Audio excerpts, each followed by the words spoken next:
not talking about that. We're not. Yeah, nobody cares about the Oscars. Yeah. And nobody cares what 3 Asian people have to say about it. Jim Carrey. 3 Asian men. Nobody cares what we have to say about it. I mean, I care as one of those Asian men. That's actually I that's don't. false. Simu, Actually, I feel specifically like- as one of those Asian men, I definitely don't care what the 3 of us have to say. Yeah, Yeah, exactly. I was gonna say I don't have nothing care. to add to I it. cared for the night and then a little bit of today. Do you watch the Oscars? I do not. Oh, okay. I only watched it because James on from CAFLA said, "What the heck just happened?" And so then I turned it on to watch and saw the. I was too busy recovering from Purdue's loss in the Sweet 16. You're lucky I'm even still exist. The old You're lucky I still even exist. March Madness. Ugh. You're listening to The Janchi Show, hosted by 3 Korean American adoptees diving headfirst into what it means to be adopted, Korean American, and more. And now, here's your hosts, Nathan, Patrick, and KJ. Welcome back to the Janchi Show. Thank you. I am Patrick Armstrong You here are. with my fellow co-hosts KJ and Nathan. Nice to meet and you. we are having a super fun time So fun. today on Wow. this fun. day of Yes. recording. Mm-hmm. How are Come you? on. How are you doing? How are you both doing? I'm fine. We're all fine here. Thanks. How are you? Fine, fine. I'm fine. I'm also good. fine. Good. Fine. Situation Fine. normal. Fine. Same. Everything's Same. cool. Cool. Nice. Cool. Hi. Can't do it that fast. Cool. I know, cool. right? Like how? I mean, I know that's what vocal warm-ups are for, but I Right. have never been fast at repeated words. I can do repeated sounds usually, but I can't do the word, like the whole Yeah. word thing. I can do repeated words usually into a sentence. That's 2 episodes you've come in with Okay. really bad Sorry. jokes. Sorry. Like I phenomenally apologize. bad word jokes specifically. You gotta work on those. Workshop. you gotta where workshop they're those. like word wait a jokes. minute, I have to fact check you first before I can actually react to what you just said. You know, so I went to what was it, Thailand, and one of the things they said was same for some reason. And I used to, I don't know why, but sometimes I'd say that when I got back, I'd be like, same. Same, but different. How would they use that?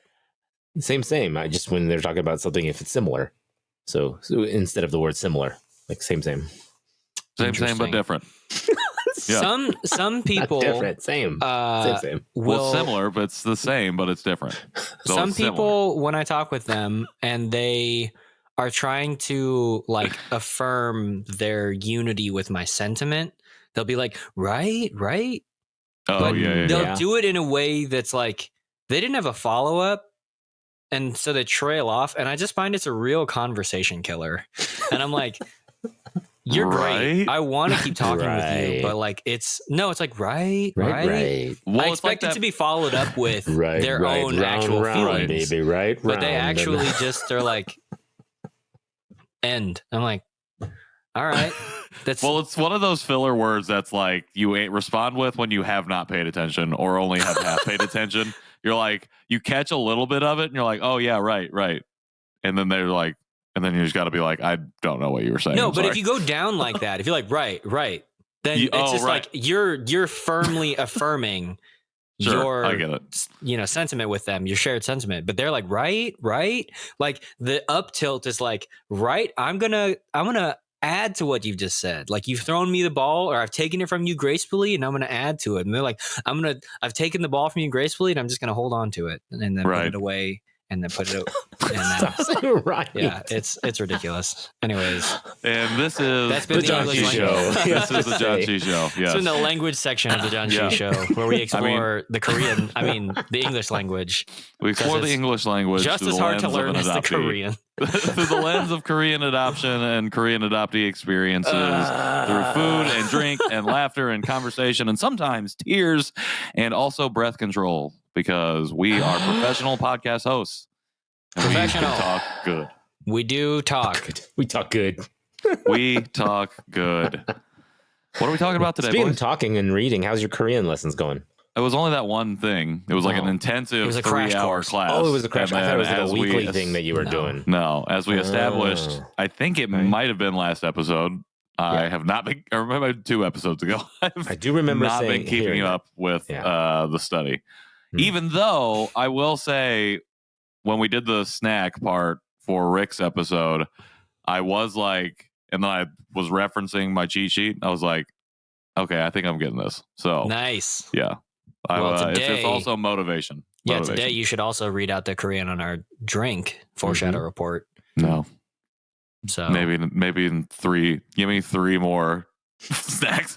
No, I'm just saying, just get your cheat sheet ready. Ooh, okay. You know. All right, I can do that. Yeah. Today, well, we'll start off light and breezy. Patrick, you asked me before we started recording, what do people do for spring? And Nathan feels like the kind of guy that has opinions on what people do for spring. So Nathan, what do you have any like spring activities besides cleaning? Plant flowers or landscaping. Okay. Yeah. I mean, I'm specifically doing that. That is on my to-do list because when we moved into our new house last year, we didn't have any landscaping and we rushed to get just grass and rocks in with no trees or bushes or flowers or anything. So our backyard looks, all it has is rocks and grass. It looks like a golfing green. Yeah, exactly. So we are in the plan, and it's actually HOA required that you have some plants back there. So really, yeah, classic. I know it's really That's interesting. Weird. HOAs get real weird real quick. Yeah, real like bossy. And so, I mean, it's like you have to have a minimum of this tree, and here's the trees you can have, and don't get fruit trees because we don't want to pick up your fruit. I don't know. It's pretty crazy. So we have a list and we're going to start shopping and figure out something to do. We might have to, I don't know, we might have to move things around because I'm now that I'm noticing the drainage direction or the flow of how things are going. If I put a tree in this spot that we had originally planned, it's probably going to die. If I were to ask 15-year-old Nathan if he thought that he would ever say the words drainage direction in his life, what do you think he would say? He'd be like, I talk about my nose all the time. Podcast about Korean adoption. That made me laugh. It's a dream of mine to say that. Okay. It's a dream of mine. So I guess that's what the Janchi Show is landscaping- about. We're just here to make dreams come true. Dream. I like that. I think that landscaping makes sense, obviously. I think spring cleaning is the thing that you think of. But like, I guess I'm wondering, and I do think you are a good person to ask this because I think you would have maybe something like this. Right. Spring traditions. Like, is there a spring something that you do in spring that is like specific to that season? Fall in love. Okay. And how does your wife think about that? It's her that I fall in love with. Oh, again. yeah. Okay, Over sure. and Good over. save. Way to go, buddy. How sweet. Allison, you are loved. Every year, a new love pops up, and it's just Nathan. It's just Nathan. I didn't mean to say it that way. I don't know why it came out that way. I apologize. That's funny. Okay, well, I don't have any ongoing traditions, if that's what you're asking. No. yeah. Well, I mean, like, you get spring training in baseball. You get the start of the baseball season normally. I don't know if it's starting at the same time this year because of said lockout, but I don't know. I just feel like when it's spring, I feel like maybe it's where I live. The seasons have become so like compacted in the sense that autumn and spring don't exist anymore in Indiana. Bro, you it's can't even talk just to me about winter and summer. You can't So even talk to maybe- me about that. We're already done with spring in Texas. It's just hot. Oh, well, we don't even have the hot yet. It's still winter here somehow. It's still freezing temperatures, and we had snow 2 days ago. So I'm just like, and then I don't know. So I'm just like, what do you do in spring? Because I feel like I just transition immediately to shorts and going out in the 90-degree weather. So I guess that was where that question was coming from. Because I don't know. There is less of a middle ground than I remember. That is for sure. It is more extreme because it was, like you said, snowing and really, really cold here. And then a couple days ago, we were outside having a picnic. So it was like 77. Yeah. So. Yeah. My, the church that I volunteer at sometimes, the one that I grew up in, they had a slide up for Easter, and we're talking about donations of plastic Easter eggs so they could do an Easter egg hunt. And I was just like, yeah, because, that's probably what's going to help the planet is more people go out and buy plastic Easter eggs Like we need those. We need more of those manufactured and put immediately into a landfill. So that was fun for me. Just really. And took you me always out of the have that moment. one person who's just like the jerk that goes out of their way to make it super hard to find the eggs, and then they're just gone forever. Oh no, we like they do the Easter egg hunts like in a park. So there's like not trees around, and they just kind of like roll them out. So it's not a big deal. I'm not going to It's go just off on straight this too chaos. much, but I You do get have an to egg. let you- We had our first big Easter egg hunt like that, where it was a big park and everyone just like is on this border, and then they like release And the they thing just- like a horn, and everyone rushes to get it. They had Just a an air section, horn, yeah. yeah, they had a section just for little kids because Right, you know 'Cause, the other you areas don't want were the crazy. 8th graders to Right, yeah, but guess what? The parents went with the little kids, so you see the parents picking up all these eggs, essentially. Like I saw parents pick up eggs that kids were getting ready to pick up, and then the parents picked up the eggs Wow. instead. It was almost like What tiger literally out of a moms? movie. Almost, I mean, this isn't what happened, but almost envisioning like parents elbowing little kids to get to the eggs for their little Nathan's getting kids. really specific. I think he is actually the one doing the elbowing and taking up the eggs from the little Yeah, kids. Nathan was like, I saw my elbows. I was I saw it. disgusted. I to punched the a guy. point. Yeah, I was getting ready to like tangle with some of the parents here because I was like, "You, I you stabbed a guy pushed with my a kid?" trident. Yeah, Brick. We've been Horses meaning to and a talk to man you on about fire, that. and I killed the guy. You should, You should probably lay That low. you escalated should lay low for a quickly. minute. Got out of hand fast. That anecdote got out of hand fast. It just devolved directly into Anchorman quotes. But that's actually how it felt, honestly. So I don't know if I'm going to do another one of those community ones. We'll see. That's nuts. We are signed up for one, so we'll see. Is it like, how many people was it? Well, it sounds like a lot of people that you, Gosh, hundreds. hundreds of people. Yeah, I would say because it was a huge park that had thousands of eggs across it, and then a giant circle border, and then everyone was just around the border, and then they just rushed to the middle. So those parents that are going after those eggs, what do you think that conversation's like on the way to the Easter egg hunt? All right, now, son, you're going to go out there and you're going to go and distract a couple kids over here. And then I'm going to go and scoop and then turn and dump into your basket. Don't fill your basket. You're just a distraction. I am going to fill your basket, but don't tell anybody. And if anybody asks, you don't know me. You don't know me. You came with your mom. Nice. All right. That's pretty much it. I don't know if that was a good plan, but We left with like, I don't know, 6 or 7 eggs, I think. And that was it. So, well, parents were taking them. So it makes sense that Yeah. you didn't get as many eggs as you would like. but yeah, it was, I don't know. That's very interesting. Beware. Beware Other parents things, yeah. who've never Other done things that for spring besides, I will say, having not been involved with the church for the past like church calendar year, basically, or not like super involved with the church for the past calendar year, it's like really thrown off my sense of ritual and tradition because like, I mean, really, it would be like I had Fat Tuesday instead of Ash Wednesday to mark the beginning of Lent. And then like people be like, oh yeah, I gave this thing up for Lent. And I'd be like, oh yeah, Lent is happening right now. Like there's like, for me, so much of my rhythms have been historically tied to the church. I'm like, so what do non-Christians do? Yeah. Which actually makes sense. I'm like, oh yeah, I guess there's kind of less going on. I don't know. Like it always just felt busy. I mark the coming of spring with allergies. And There you go. That's a good one. the rebirth of bugs and Mosquitoes. wanting to be outside and just like my body hating me for it and me just powering through. That's kind of it. That makes sense.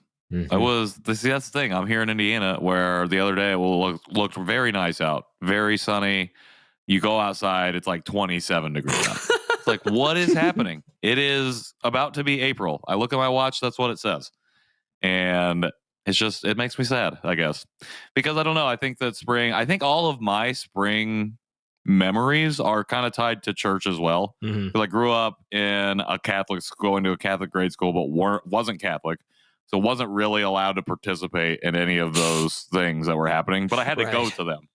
You go and you sit in the your pew attendance by is yourself required. Yeah, while they everybody might- else goes up and They does the really stuff. deeply want to other you. Oh, They're it was like, terrible. we want you here, but you're not allowed to do anything. I hated it. And I really wanted to become Catholic. And for some reason, it just didn't take. And I'm kind of glad that it didn't. So no offense to anyone who is Catholic.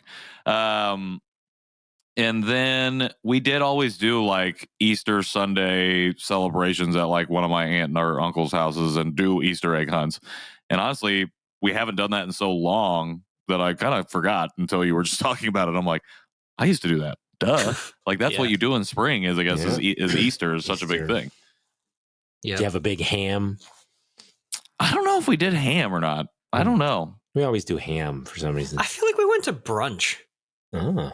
There were a number of years where we did like Easter brunch and then Mother's Day brunch and then Father's Day brunch. I like And brunches. I was like, let me tell you, I love me some Eggs Benedict. And so all these brunches, great for me. Eggs Benedict, very good. And a mimosa. I was 12 at the time, so definitely not.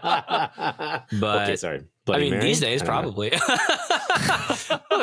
Nathan goes, what's a more drink appropriate or age appropriate drink for Bloody Mary for a 12-year-old? No. He just said Bloody Mary. No, just the regular Bloody Mary. Just the regular one. It's fine. With vodka included?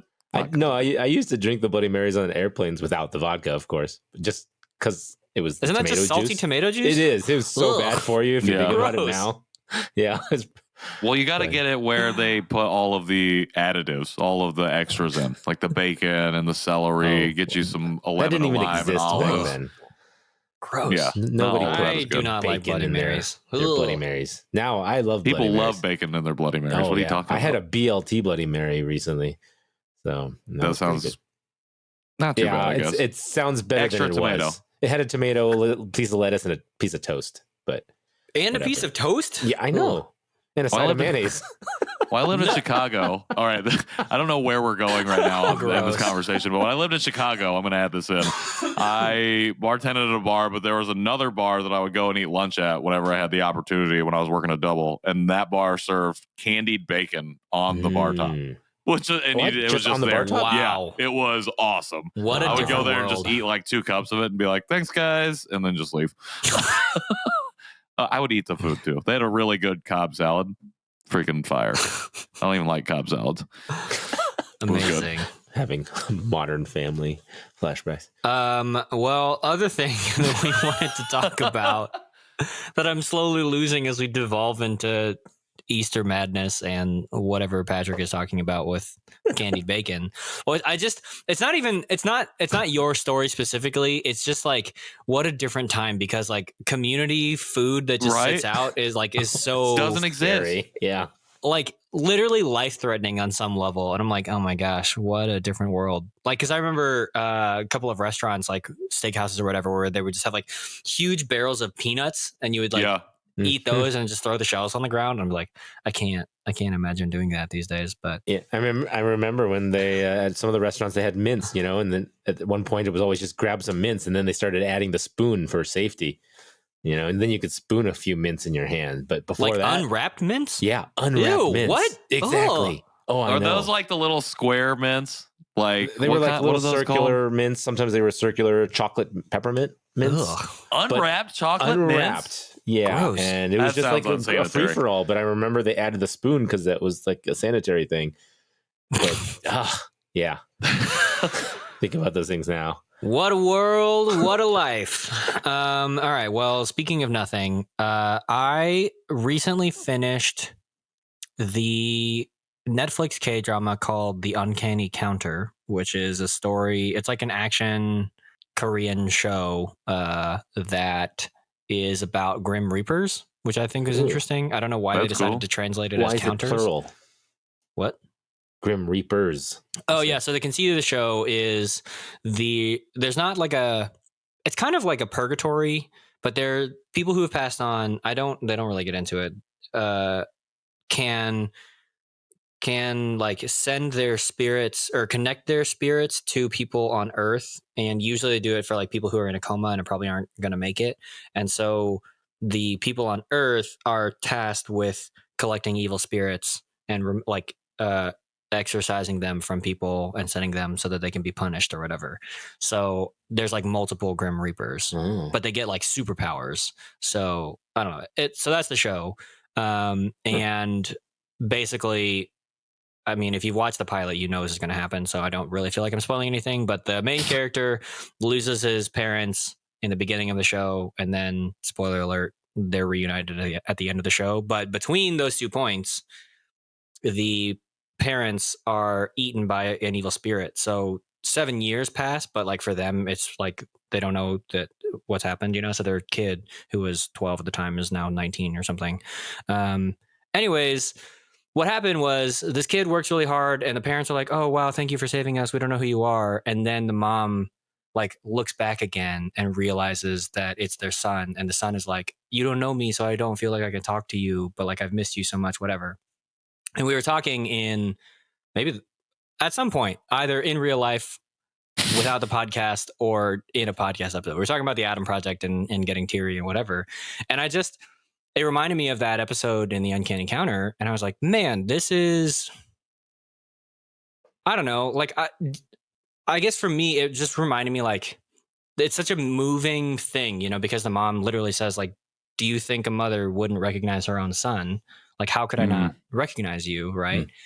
And I think that it's just like this, you know, kind of confluence of, for the past couple of months, you know, I have been living with this language and this idea of being adopted, being like having ghosts in our head that only we can see, and those kinds of things. And then here, this show, it's literally ghosts. But yeah, just that idea of like, whether we are seeking out people to be, because in the Adam Project, they talk about echoes. And like, you know, maybe our histories, these timelines will get erased, but there's an echo who remembers, or some part of us echoes with like what's happened. And so we'll find each other again, whatever.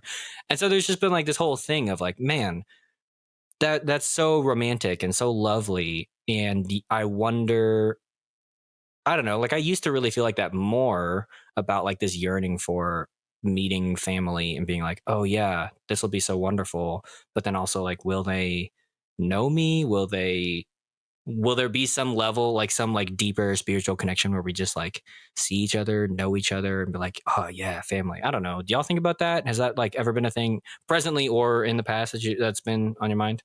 Yeah, it's funny you bring it up because I actually just started writing about, so I was editing this episode, or not this episode. I was editing Rick Allen's episode, and he was talking about his journey to birth search and going to on that path. And I was like, for some reason, I was just like, I'm just going to pop open 23andMe and look at the close relatives thing because I'm a glutton for punishment. And nothing had changed. Everything was still the same. And so my closest connection on there is like 0.5%, which is third to fifth cousin, which is basically you don't even know if you could be related or not. That might not even be accurate. So it made me think about like that uncertainty of that I could literally have no one, be connected to no one truly in like that true way, or in a true way in the sense that those ghosts that haunt me, I almost can't even visualize like that corporeal form following me around, because it feels like I'm so separate from it. And for me, it just feels intangible. Like there is no link almost, because that one thing, this one test reinforces it like every time I look. And the other part of it is like, there's like 789 people that it says I share DNA with. And it's like, there's so many of these people, but none of them share like any significant part of my bloodline. And I think it's just, I don't know. I just think that, I don't know. It's just something that I've been thinking about a lot lately too, in the sense that I don't know, really. I don't know if I've been struggling with it. I think I've just been like, it's been a weight almost, because you were talking kind of about the joy of like exploring that, I think, a little bit. And for me, it was kind of almost the opposite. It was kind of a deafening weight, or a defeating weight, in terms of like, maybe I'll never get anything. Because I know that I've seen other people who are like, do the tests and they have 80% compatibility. And I'm like, I can't even get 1 full percent of anybody. Just give me 1%. And so, and that's just kind of how I've been thinking about it lately. And I don't want to think about it in defeatist ways, because I recall on people saying, you know, they waited years and years and years with doing tests, and finally we'll find somebody. And so I don't want to give up. It's just sometimes looking at something like that and thinking about the ghosts that could be there that do walk with me feels like I lose the link a little bit more. So yeah, I same thing for 23andMe. I didn't have many connections on there either. So I think I went into it assuming I wasn't going to have any major connections. And even though there were some people that were third and the fifth cousins or whatever, then they actually contacted me, and I gave them some information about my history, just if it would help them out at all. But, in the end, I don't think it really did. It just depends on who's filled that information out. I mean, right. So you got to assume that there's a lot of people out there that have no desire to fill that out. And isn't the fact that people in Korea cannot fill it out as well, right? So, oh, really? I don't know. I thought it was only mostly like offered in the United States and other. Well, yeah, I think it's more just that the user base is more Mhm. US centric. Yeah, Right. So even though, I mean, not to say that there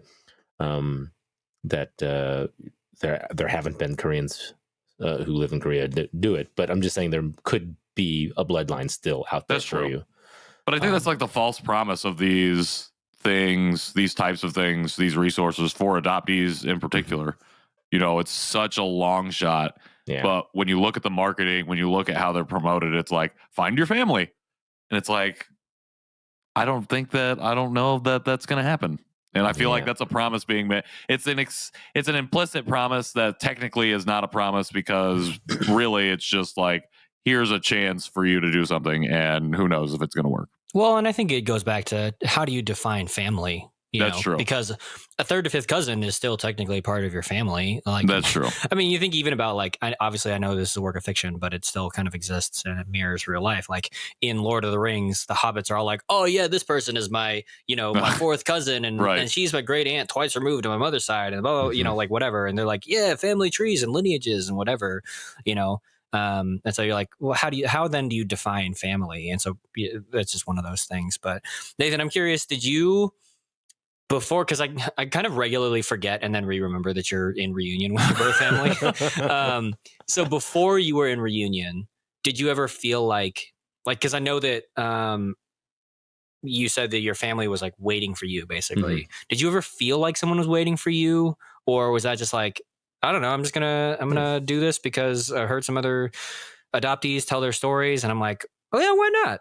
I don't know. No, not in the way of kind of how you explained with like potential ghosts or somebody thinking or dreaming about me or things like that. I think I did have some, maybe as when I was younger, I might have said a few things, and I'd have to ask my parents about this, but I recall saying some things like, I wonder what my real mom is doing, or things like that. Like just as a little kid, I think I said a few things, but in my adult life, I didn't really think about it. I mean, it wasn't really until hearing more adoption stories and reunions and stuff that it really started to spark more of an interest for me to do.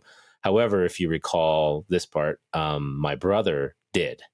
So he had that dream the night before I got reached out to connect with them. So he had a dream that somebody was going to reach out to him, and that Morphic field. Yeah, so there you go, right there. He might have had more of it because then again they knew about me, and then they had been looking for me, and they had tried to find out more information. So, but yeah, that was a pretty crazy story when we learned that. Yeah, I feel like the older I get, especially the further removed I get from my teenage years, the less I think about kind of someone, I don't know, like, like an American Tale, somewhere out there. Like, oh man. Ooh, yeah. Like when I was a teenager, I was like, man, that's I love that song. Someone's thinking of me. Oh man, that crushed me. And then now I'm just like, I can't. Maybe it's just because I can't live with those feelings. Maybe it's because my hormones have chilled out, but I'm just like, I can't, but when I experience pieces of art, whether it's in the Adam Project or the Uncanny Counter, freaking Lilo and Stitch and American Tail, like whatever it is, I'm just like, when I get that sense of longing, it's like, ooh, man, I don't know. It kind of like re-releases some of those things for me. Yeah, I don't know. I would say I get pretty emotional at most movies that have anything to do with family or family reunion or, just connotations of missing family or family. I mean, look at every single Disney movie, like a family member dies in it, and that's like, just it's a part of I don't know, maybe it's just a part of my internal processing, but definitely a weak spot of mine for crying in movies. So. Same, except for everything I cry because I can't help myself. But I think that I had one of those moments with Turning Red recently. No spoilies, I haven't watched it yet. Oh, okay. Well, there's this part in the end. No spoilers. He just said no spoilers. There's this part at the end where this happens. I wasn't as emotional as I thought I might be in certain parts of the movie, and then there was this one part that really got me because it was heavily themed in like family, and just like it was rooted in like the self-acceptance piece of it, which also exuded from self-acceptance, allowing yourself to be accepted by others, like your friends and your family, but it's particularly your family. And it was just how heavily that resonated with me, always like searching for that. And I think I've been really leaning into that concept a lot recently in some of the books that I've been reading. Just open up the floodgates. But even like something like Always Be My Maybe, which was, as everyone knows, is my catalyst into doing all of this stuff. Even in that. Wait, really? Yeah. Okay. Nice. Wait, what? No, I legitimately don't remember that.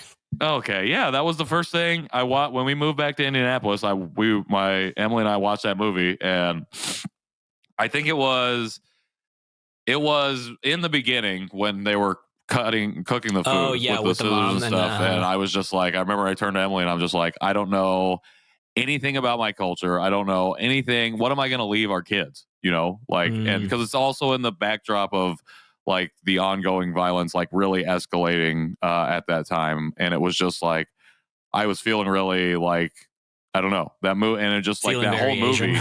Yeah.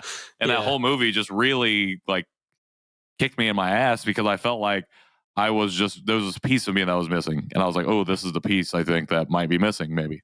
And then the very next day I looked up Asian American podcasts on Stitcher and found Dear Asian for American. Me, that's where your story, like when I think about your story and our story, it starts there. Yeah, I don't ever get the step before where you're watching part. Always Be My Maybe. Yes, it was Always Be My Maybe. That kicked that started all of that. And I love that movie, man. I know. I thought we had talked about this before, so I probably have. I don't know. It's been like 84 episodes. Yeah, but no. At the end of that movie, where she comes back and she's doing all the cooking and all of this, and like really recreated that love, I think that was, and that's the other thing. It's like finding way back to love. I guess I don't know. I've been reading all about love by Bell Hooks, and it's just like all about that, literally. And so I don't know. It's just like. It's because it's like all the pieces that I feel have always been missing for me and that I see in these movies and that I really want to like take hold of. And then it just makes me openly sob. And then it's like, okay, now where do I go from this point? So sorry. I don't know what I was talking about. No, I think it's good. I also think like part of this, besides the pieces of like film and TV that I've watched, I've just recently started reading Heavy by Kiese Lehman, and it's a memoir of his life that's written to his mother. And even from being young, and he's a Black author and obviously like writing in hindsight, but because it's written in second person and it's written to his mother and things, like there's just a level we talked about last week where like reading a great piece of literature like Pachinko. But like I think like Minjin Lee is one of my new favorite authors, and I love that she's Korean American. Kiese Lehman is one of my new favorite authors, and I love that he is African American. And but his like this memoir is just like doing a number on me because he writes with such clarity of his past and such poignancy, and it's like specific and so deeply relatable, and like you can tell like just the life that he's had to get to where he is now. But I don't know, so it makes me think back on myself and my younger self and my younger days, and like I wish I had that clarity of thought and that poignancy of exploration, but I don't know. So I've just been, I guess, rehashing old feelings to see if I'm, I don't know, I don't know if I can write, if I can think about things good. So Hey, I'm doing that right now. I totally get it. I'm in the same spot. right. Right? Nathan's just rocking. Right, Nathan wasn't right. going to say it, that he was just going I was to gonna. I thought back about and saying, forth. right. Same. Right. Same. But different. Likewise. Nathan likes that. Igualmente. Igualmente. Pero diferente. Yeah, anyways, that's, I guess, what it's like. That's a slice of life in 3 adoptees' brain holes. When it comes to family themes. Yeah, in media. I don't know. And that's In just media? like, I feel like that always gets hit on because family is so nuclear and so like, I don't know, blood is thicker than water, like that, Mhm. you know, and so we just have those question marks forever. And I wish I could explain better to someone who isn't adopted, like the level, but also it is what it is. So Yeah. Yeah. Well, it's like you're fighting against, again, mainstream wise, family is portrayed as like this functional unit that is like usually is 2 parents, usually a man and a woman, or a male and a female, and 2 to 4 kids. And they have some mishaps sometimes, but it's usually everything works out and it's all fine. And it's like that's what's been portrayed as like the family unit, what family is. And that's the definition that we work off of when we're trying to live our lives, but doesn't really reflect reality in most cases, in my opinion. yeah, well, and I think what it is too is in storytelling, especially for movies and things, like whatever the problem is, whatever journey the hero needs to go on, the more that you can tie it to primal themes, the more engaging the movie, right? So even in a movie like Batman, or really any like superhero property, right? Like at its core, you talk about like it's a story about family, or you talk about like it's a story of romance, or it's a story of, you know, whatever. It's a story But, of like, vengeance. I am vengeance. I have vengeance. I'm Batman. I'm Batman. Anyways, but it's like we see so often stories like, because family is so primal, the story is centered on families coming together or families breaking apart, right? And for adoptees, it's just families not existing. And so it's like, oh yeah, there's this thing that we should like talk about, but like it literally just doesn't exist, you know? So we can talk about so many other things, but like on some level, I don't know, like even like Encanto, like we're Bruno in the situation, you know? Like Right. like who nobody talks about for whatever reason, like we're the Brunos, you know?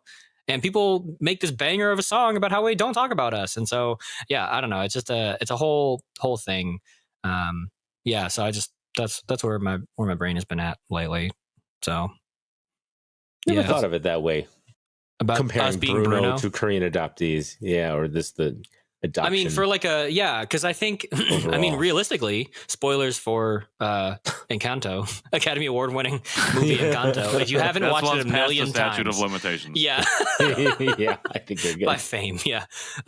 You know, like I think it really feels like we're living on the other side of the wall, you know, and we have that portrait, and we're like, all we want is to be included at the family table, and the family is like, we don't talk about Bruno, no, and I'm just like, but like we're here, and I wonder, you know, like part of me is like, maybe there is that family member who has superpowered hearing, which, you know, maybe you could call it morphic fields, you could call it whatever, you know, but maybe there is someone out there looking at the same moon, you know, thinking about us and, you know, all those things. Maybe not. Maybe the family has gotten so good at not talking about Bruno that they just don't talk about Bruno at all. And they forget that, like, they don't even get to writing the song because Bruno just doesn't exist. And yet, like, we're on the other side of the wall being the Pacific Ocean, and being like, but we exist and we want to be at the table, you know, or at least like have a seat, even if we choose not to accept it. I would like to be offered and be acknowledged. And, or it could be an emotional wall.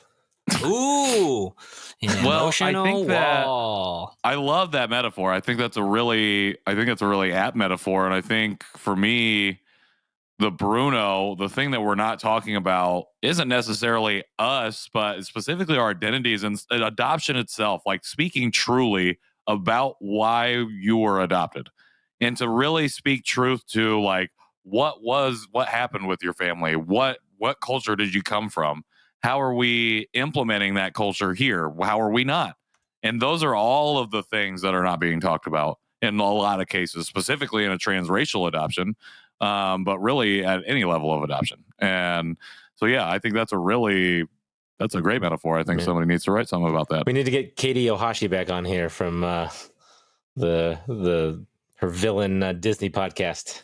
Oh, I bet she is talking about She that. might be talking about it. Shoot, my voice. Katie, if you're listening, come back on the show. We got to talk about the mother whose name I forget, the grandmother, and Bruno and all that. Katie, stuff. come back on the show. Katie, come back. Not as Batman. I'm Batman. You can blame all on me. Baby, come back. She's the abuela. That's Is all. that her name? That's great. Abuela? It's just- No, means I think she's grandma. got a name. That just means grandma, though, right? So Yeah, but she's Yeah. not named other than Abuela. I don't think so. Are you looking it up? No. He is I now. thought you were. I really All thought right, you were. well- I thought you had pulled up that. Yeah, we got to talk about Harmony and Harmony. Just means- Bruno Young. It just means. Well, and like grandmother. there's a whole level of this is like a whole other podcast at this point, but there's a whole other level of like Bruno getting rejected because they don't understand his Right. power, and Bruno feeling like he was rejected because of inherently who he is. You know what I Right. mean? And so like that miscommunication. I Oh, mean, yeah, like that- for us, like we just got rejected because of who we are. You know, Right. and there's not necessarily a misunderstanding. You know, it's a whole thing. her I'm name gonna is have to look into that more. her name is Alma. Oh, yeah. Alma. All right. ALMA. Well, that's probably enough talking about Bruno, and we should We don't transition talk about into Encanto anymore. into some food / drinks or bebidas, as they might say. Oh. So, Wrong corner. yeah, Roll the clip. here we go.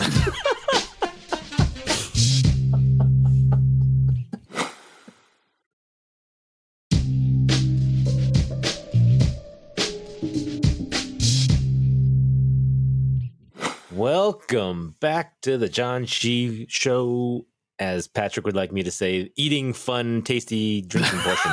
That's I do Exactly love what the I eating said. fun, tasty drinking portion. Yeah. This Me is where too. we explore a Korean item. Specifically, I try to look for something that says product of Korea. I'm excited. we're very It's gonna be excited. Oh, I'm excited because I personally love pear. However, the picture on this can looks nothing like a pear. It looks like a naranja. It does. It totally looks like an orange. So, and I am really confused. The reason I bought it was because I'm like, why does it say crunch crunch pear? Because I have the same actually, question. I was like, is it crunchy? Usually, crunch, I Maybe usually it's associate crunchy. with something that I eat, not that I drink. Exactly. So, but Lotte makes this pear drink, pear juice. How Maybe much it's crunch percentage? crunch because the pear juice has been crushed, Oh, there you go. It's or the juice fresh, is made of crushed cold, pear. crushed, pressed. But it's 12% pear juice puree. 119 calories in this thing. Yeah, this is a little can for 119 calories. So I'm guessing there's some sugar. 28 grams of sugar. Okay. so it's 30 gonna be- grams of carbohydrates. Yeah. It's gonna Oh be. wait, is that I the think it's gonna same be- as the sugar? It's gonna be tasty. No, Almost. but not always. the math checks out. It's just pure carbs. I think Yeah. it's because actually of the pear juice, pear puree. Pretty much. So but I know that from my wife, who is a certified nutrition coach, how to Heyo. calculate Oh, carb so- grams into calories. Well, I can't have this. I'm off carbs. Okay. So Well, you should also then not be eating fruits or vegetables, or basically anything that's not meat and cheese. no. No, those Oh, are the best no. parts. Oh no. Meat and cheese. My protein. I love meat and cheese. Whoa. That man needs protein. So, pear Lotte crunch crunch. Smells This good. got a pear smell. It does. No, it smells like orange. Yeah, I was gonna say. Maybe the rest of it's It is orange juice. weird. I don't like it.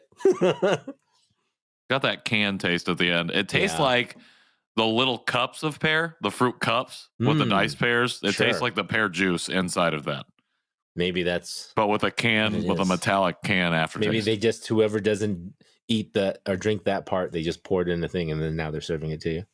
Can't stop sniffing mine. I got to the smell. chunks. It smells like definitely there's has some chunks. puree. Oh, there's chunks in there? Oh, man.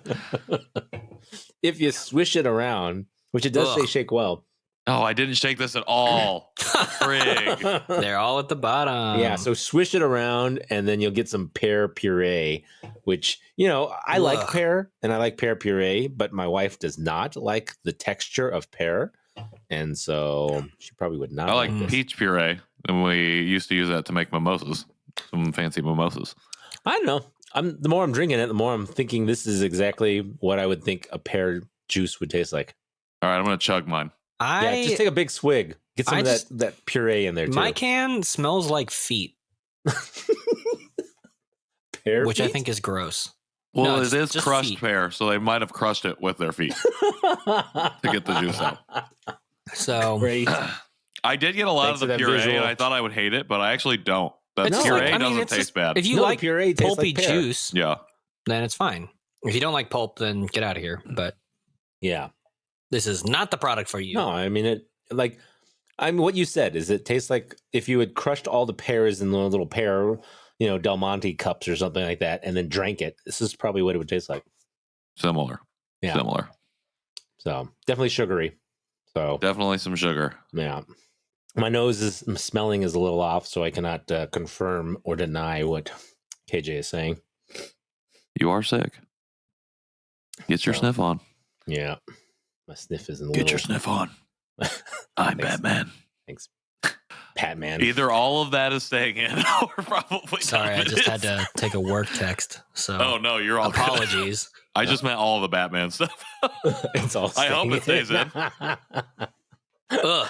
Ugh. Ugh. Not Yeah. KJ's favorite. Okay. This Interested is- to hear Yeah, how many he's ready. pears, Let's let him rate that how many first. crushed pears he gives. All right, so This here's can of the juice. deal. I am gonna give this specific can of Crunch Crunch Pear like 1.5. Like this specific can that you have in Specifically your the one hand, you that I am just drank out of. drinking. Okay. The product overall, I think I'll give a 3.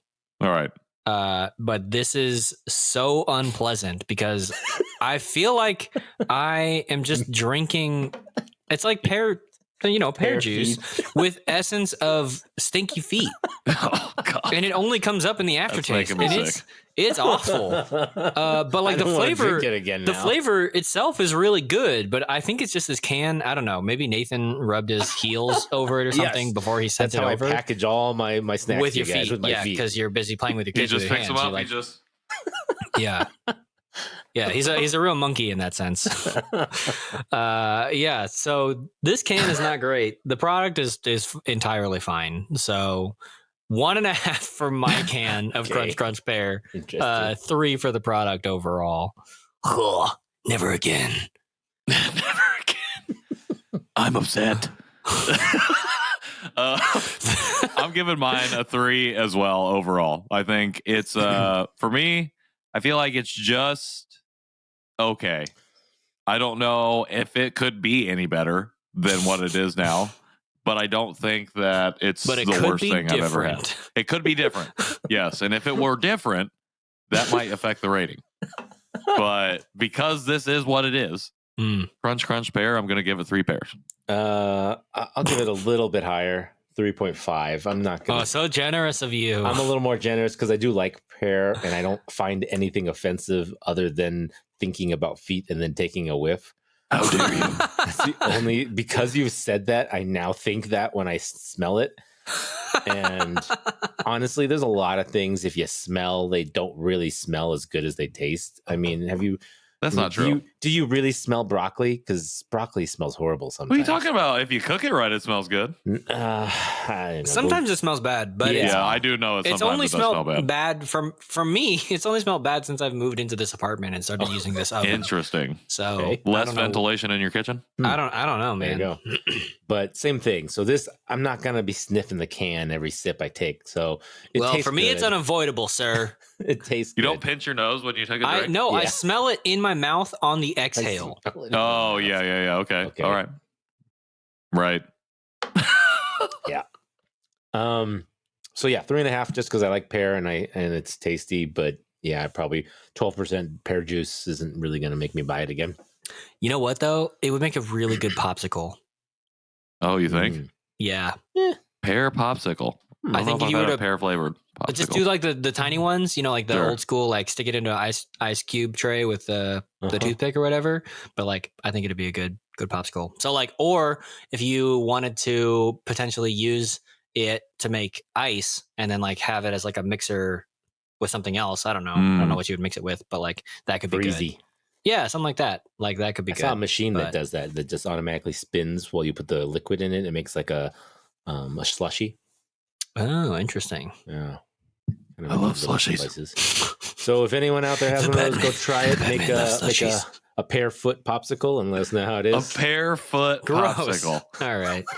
Now be you're clear, just doing it on purpose. My specific can. It's got a foot taste. Your Or specific smell. nose. Hey, some people don't Your like specific cilantro. nose. You Some just people called your don't nose like out. asparagus. I like both of those things. Everyone has. I don't like preference. cilantro. Really? Yeah. Does it say that Not. in your 23andMe? It does. It does say that. See, there you go. Yeah. I don't know. Just never. It's All like right. I have the thing where it tastes like soap to me. Like, I Oh, don't know. gross. Yeah, my dad hates it too. So Yeah. yeah. It just does not taste good to me. my wife could eat it straight all day long. Nope. That's Yeah. intense. I don't know that I could do that. But Yeah, she loves that stuff. all right. No. No, okay. So we got our ratings. We got our solo today, and we What have else our do we have? socials. We don't talk about Bruno. No. We've got our songs. You're welcome, and everyone. We've got our phone number. So 972-677-8867. Batman out. thank you. Follow us at the Janchi Show on all social platforms. You can find our show at Janchi Show on all the socials, and typical janchishow.com for information on our website, merchandise, supporting upcoming events. We will be announcing more as we get along into the year about more events. I think specifically maybe our Janchi Show Live Part 2, hopefully. Part 2, well, Part year 2. Year 2, sorry. year 2. Yeah, You can call Janchi it Con. whatever you want. Janchi Con. Fest. Stop calling it con, because I think about con coming up in June. Oh, no. That's really funny. But hey, if anyone is coming to con, in June in Denver, hit me up. Yeah, just buy some Janchi Show swag Ooh. so that you can like identify each other by your t-shirts and your mugs and your stickers and your tote bags or whatever. Yeah. Yeah, If you don't buy- find me during the Janchi Show Janchi Show con. If you find me during con, I will give you a Janchi Show sticker. How about that? Ooh. Ooh, Yeah. that's a good deal. Yeah. Don't So- buy any merchandise from the conference. Just I'm buy just saying, Janchi if Show you all- merchandise. con stuff. If you all have Janchi Show shirts and stuff, then you'll just know who your people are. You That's know? 'Cause it'll be true. like, I don't need no name tags or nothing. I see the Janchi Show. I know you're my people. I'm just gonna wear a big So- sticker across my cheek. That's called a tattoo, sir. Oh, All yeah. right. You can find me at KJ Roki wherever I want to be found on the internet. Find me at Patrick in the World wherever I want to be found on Instagram. And I am N Nowak on Instagram. But I can be found everywhere else that they don't want to be found. So you can find me there.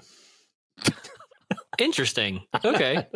That is an interesting take. And yeah, you can also find Nathan moonlighting as the Batman. No, you Batman. Sorry, the Bat Dad.